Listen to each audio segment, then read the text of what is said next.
पहले उनसे बात हुई है। उन्होंने कहा है कि भाई मेरे को जो सुरक्षा दिलाई जाए, क्योंकि मेरी जान को खतरा है, मेरे परिवार की जान को खतरा है। और सच्चाई को बताने के लिए इस देश के अंदर जैसे ये मनुवादी लोग धमकी देते हैं, प्लानिंग बनाते हैं, अगर आप जैसे लोग अगर नहीं सामने आएंगे तो कैसे बात चलेगा। तो मैंने उनको आश्वासन दिया है कि मैं और नीली क्रांति की सारी टीम आपके साथ है, आपकी पूरी मदद करेगी। और ऐसे लोगों के खिलाफ जो आपने एफआईआर कराई है उनको दंड दिया जाए, क्योंकि ये आवाज को दबाना चाहते हैं। भारत के संविधान में आर्टिकल 19 ये कहता है फ्रीडम ऑफ स्पीच, हम अपनी बात को कह सकते हैं। अगर गाने के माध्यम से किसी ने अगर अपनी बात को रखने का काम किया है तो क्या अंधभक्त उनको जान से मारने की धमकी देंगे, उनके स्टूडियो को जलाने का काम करेंगे, उनकी पत्नी को धमकी देंगे, उनके बच्चों को उठाने के लिए कहेंगे? ये कहां का राज चल रहा है? उत्तर प्रदेश में जो जंगल राज है उसको खत्म होना चाहिए। और उन्होंने एसएसपी गाजीपुर से, डीएम से ये गुजारिश भी की है कि उनको सुरक्षा मिलनी चाहिए, उनको लाइसेंस मिलना चाहिए। जब तक उनको वेपन का लाइसेंस नहीं मिलेगा और सुरक्षा नहीं मिलेगी तो वो कैसे अपने आप को सुरक्षित महसूस करेंगे।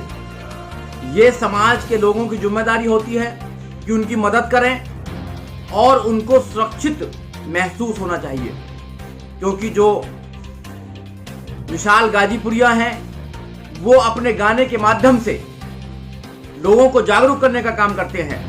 आज से नहीं, बहुत लंबे समय से जागरूक करने का काम कर रहे हैं और उन्होंने सच्चाई को बताने का काम किया है। जब जब भी सरकार की कमियों को या सरकार के विषय में कोई अपनी बात रखता है तो सरकार के कुछ लोग और ऐसे गुंडे उनको धमकाने का काम करते हैं, सरकार झूठी एफआईआर लिखने का काम करते हैं और जेल में डालने का काम करते हैं, एनएसए लगाने का काम करते हैं। अगर सरकार ऐसे काम कराएगी तो फिर तो कोई अपनी आवाज को उठा ही नहीं सकता है। मैं जब भी तो कहता हूं इस सरकार के अंदर संविधान को खत्म किया जा रहा है, धीरे धीरे लोगों की आवाज को बंद किया जा रहा है। कब तक ये लोगों को डराते रहेंगे? और अब तो इनके गुंडे हैं जो सरेआम लोगों को जान से मारने की धमकी देते हैं। हम पूरी तरह से विशाल गाजीपुर और उनके परिवार के साथ हैं।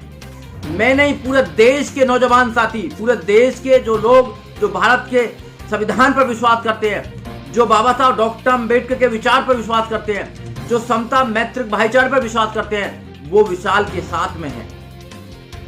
और मैं पूरे देश के लोगों से आह्वान करना चाहता हूं, मैं गुजारिश करना चाहता हूं कि आज उन नौजवान साथी को आपकी जरूरत है।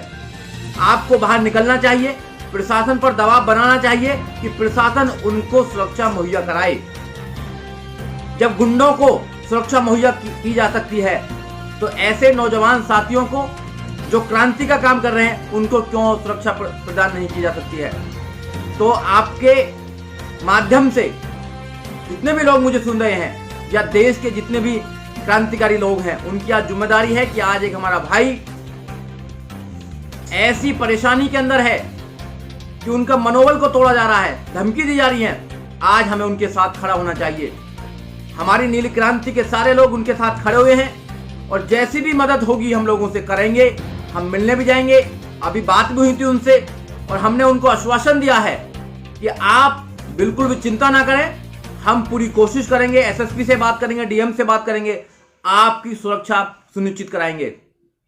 उनको सुरक्षा मिलनी चाहिए और दबाव बनाओ। आप एसएसपी के वहां पर जाइए, आप डीएम से जाइए, उनको कहें कि नहीं, उनको सुरक्षा की जरूरत है। अगर उनको सुरक्षा नहीं मिली तो गुंडे उनको मार देंगे। अगर उनको और उनके परिवार को कोई भी हानि होती है तो इसके जिम्मेदार सरकार होगी, क्योंकि सरकार को ये पता है कि एक नौजवान साथी पूरे देश के अंदर गुहार लगा रहा है कि मुझे सुरक्षा चाहिए, मेरे परिवार को सुरक्षा चाहिए, मगर सरकार उसको सुरक्षा देने में नाकामयाब है। जानबूझकर उसको सुरक्षा नहीं दी जा रही है। कोई सिरफिरा आएगा और वहां पर कुछ अनहोनी करके जाएगा। जब लोग सारे लोग जागेंगे फिर राजनीति भी करेंगे, फिर बड़े बड़े काफिला लेके भी उनके घर पर जाएंगे। अभी जिम्मेदारी है कि अभी कोई व्यक्ति अपने परिवार के साथ अगर आपसे मदद मांग रहा है तो आपको आना चाहिए, सामने आना चाहिए और उसकी मदद करनी चाहिए। क्या इसके लोग, क्या एक व्यक्ति को हम सुरक्षा प्रदान नहीं कर सकते हैं? फिर कैसे हम बोलते हैं कि हम अम्बेडकरवादी हैं? कैसे हम भारत के संविधान को बचाएंगे ऐसे लोगों से जो सिर्फ लोगों की आवाज को बंद करना चाहते हैं? जब भी यहाँ पर दलित समाज या मुस्लिम समाज के लोग अपनी आवाज को उठाने का काम करते हैं या ओबीसी समाज के लोग अपनी आवाज को उठाने का काम करते हैं, जब भी उनको झूठे केस में, मुकदमों में, जेल में डाला जाता है, एनएसए लगाया जाता है या उनको धमकी देकर उनकी आवाज को बंद किया जाता है, ये कब तक चलता रहेगा? ये बंद होना चाहिए और हम इसकी आवाज उठाएंगे। हम दिल्ली में भी इसकी आवाज उठाने के लिए तैयार हैं।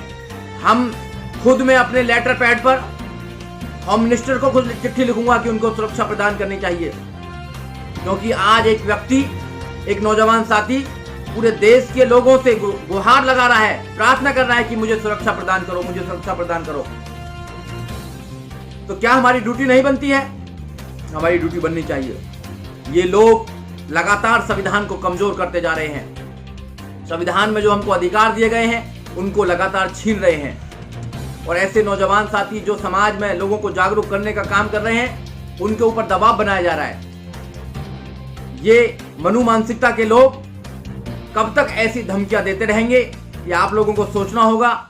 हमने उनसे वादा किया है कि आपकी पूरी मदद की जाएगी, समाज आपके साथ है, सारे नौजवान साथी आपके साथ हैं और प्रशासन को आपकी सुरक्षा मुहैया करानी ही पड़ेगी।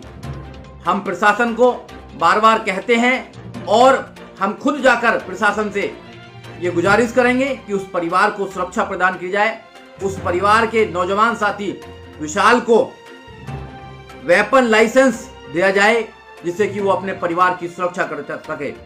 उत्तर प्रदेश में आपने देखा होगा कि कैसे मर्डर हो रहे हैं, उत्तर प्रदेश के अंदर जंगल राज चल रहा है।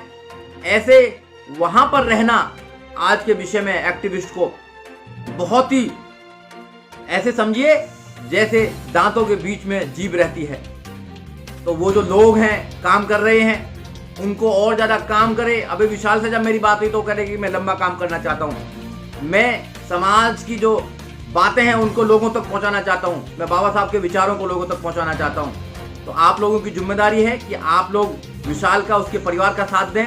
हम तो साथ दे ही रहे हैं, आप लोगों की जिम्मेदारी है। और जो उनके आसपास के लोग हैं, गाजीपुर के आसपास के लोग हैं, नकलऊ के लोग हैं, वो उनसे जाकर मिलें, उनको आश्वासन दें कि हम आपके साथ हैं।